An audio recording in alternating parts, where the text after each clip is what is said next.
Good evening. Coming up tonight, we'll fill you in on what's happening in and outside the Palmetto State. Carolina and Clemson face off once more, but this time, off the field.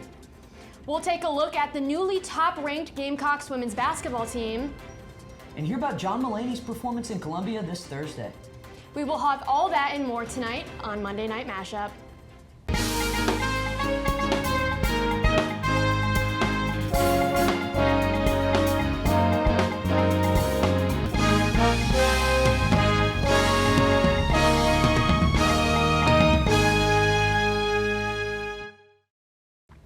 Welcome to this week's Monday Night Mashup. I'm Spencer Ball. And I'm Chloe Castain. Thanks for joining us tonight.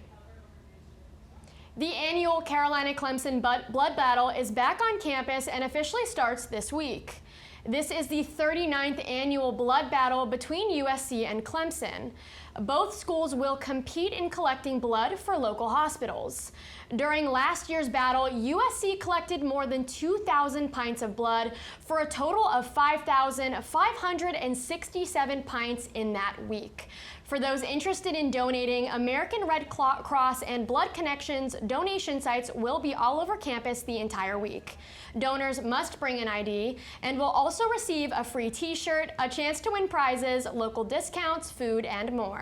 Students are welcome to schedule an appointment on the USC website, but also walk-ins are available. More information on the blood drive or where to find donation sites can be found at USC Blood Drives Daily's Instagram page. Taking a look at the elections, 2024 Republican presidential candidate Tim Scott dropped from the election late last night. The South Carolina senator made his announcement on Fox News' program Sunday Night in America. It was not evident if he would qualify for the fourth debate on December 6th due to low polling numbers. He dropped out of the running just over 2 months away from the Iowa caucus. The senator says that he isn't ruling out another chance at the presidency, but his campaign for 2024 has come to an end. Scott allegedly did not tell members of his staff that he was ending his campaign. One member of his campaign staff found out by watching the Fox News program. Scott's campaign team even sent out an email to all donors just 13 minutes before he made the announcement.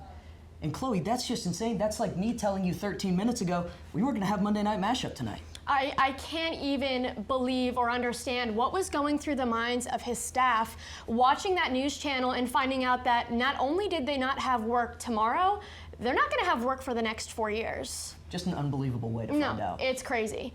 And now SGTV weather reporter Hailey Brown is in the studio to give us a weekly weather update.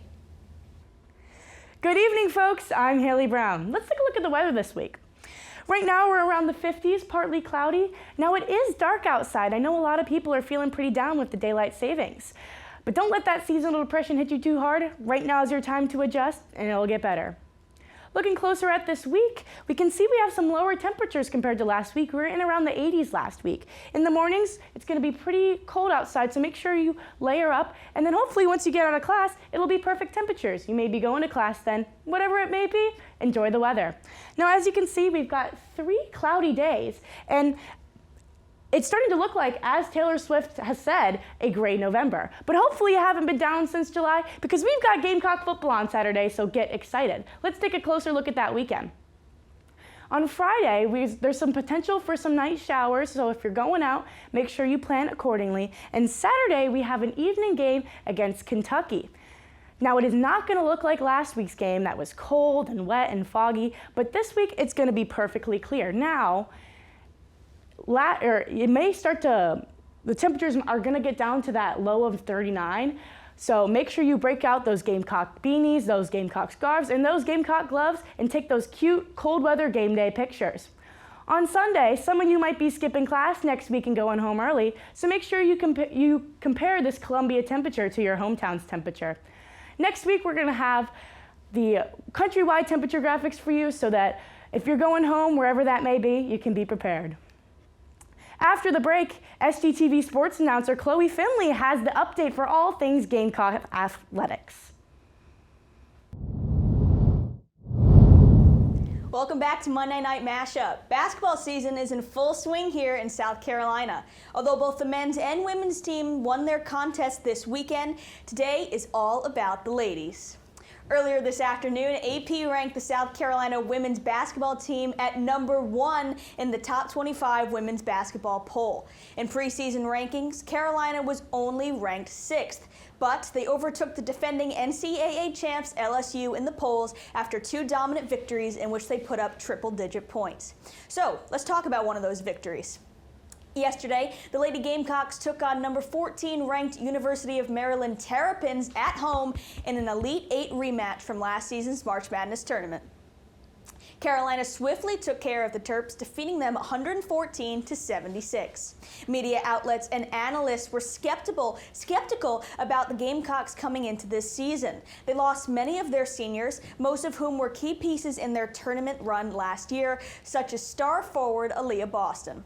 However, South Carolina's new blood has been taking care of business. Sophomore forward Chloe Kitt stood out against Maryland as she earned her first career double-double with 13 points and 10 rebounds.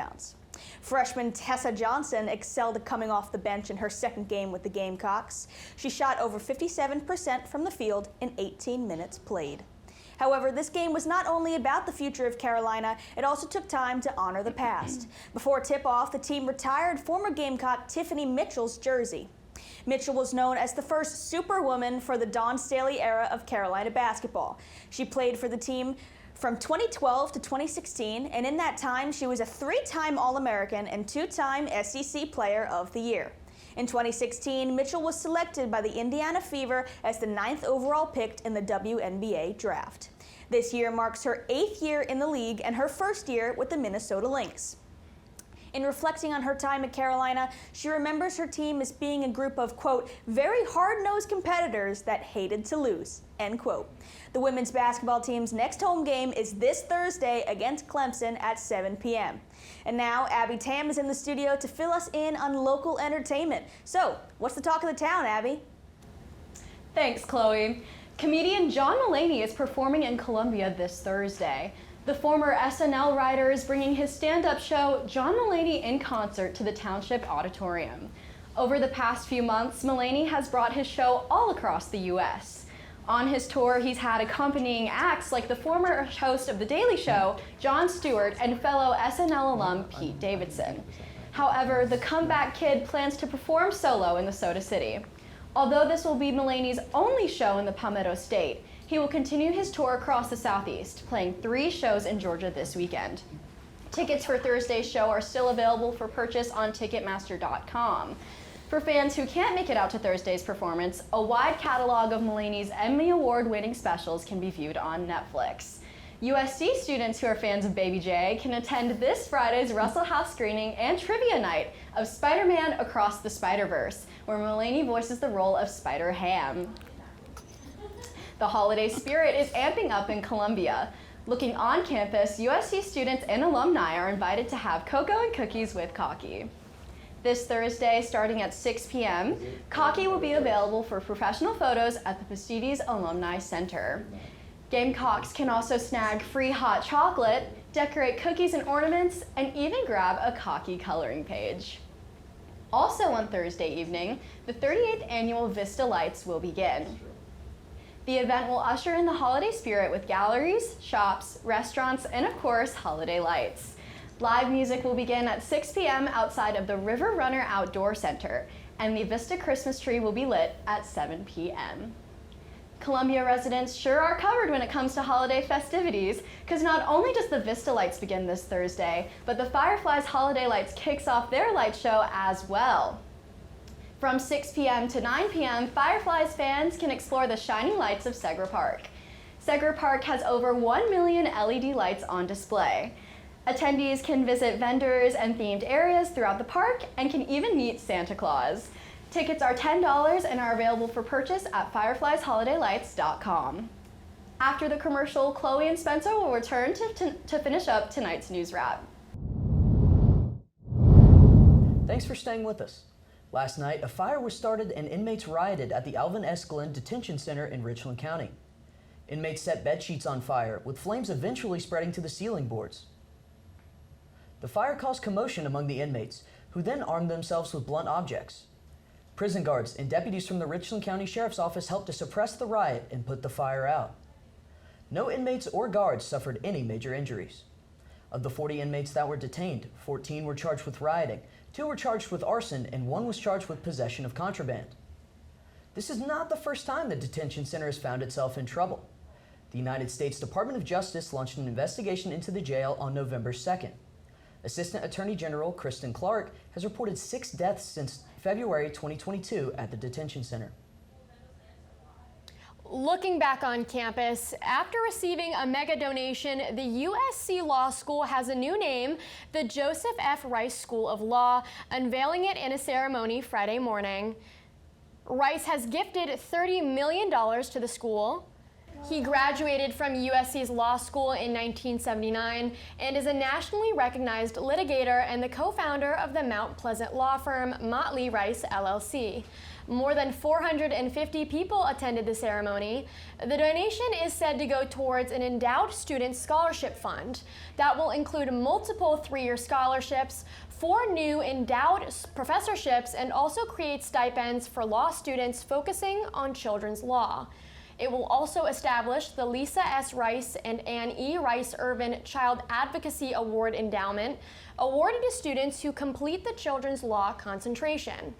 At the ceremony, Rice said, quote, "I never imagined back in 1979 when I walked off the stage with my law degree and started to work that I would ever be able to donate anything that might change the lives and future of thousands of students," end quote. Now, Spencer, this was an incredibly emotional ceremony. The entire time he was talking, he had tears in his eyes. Yeah, and it's so inspirational to see someone who kind of struggled with admissions now having his name on the law school building. Yeah, I mean, it's absolutely wonderful, and to have such a big donation to go to those law school students, I'm sure they're so appreciative. Absolutely. That wraps up tonight's edition of Monday Night Mashup.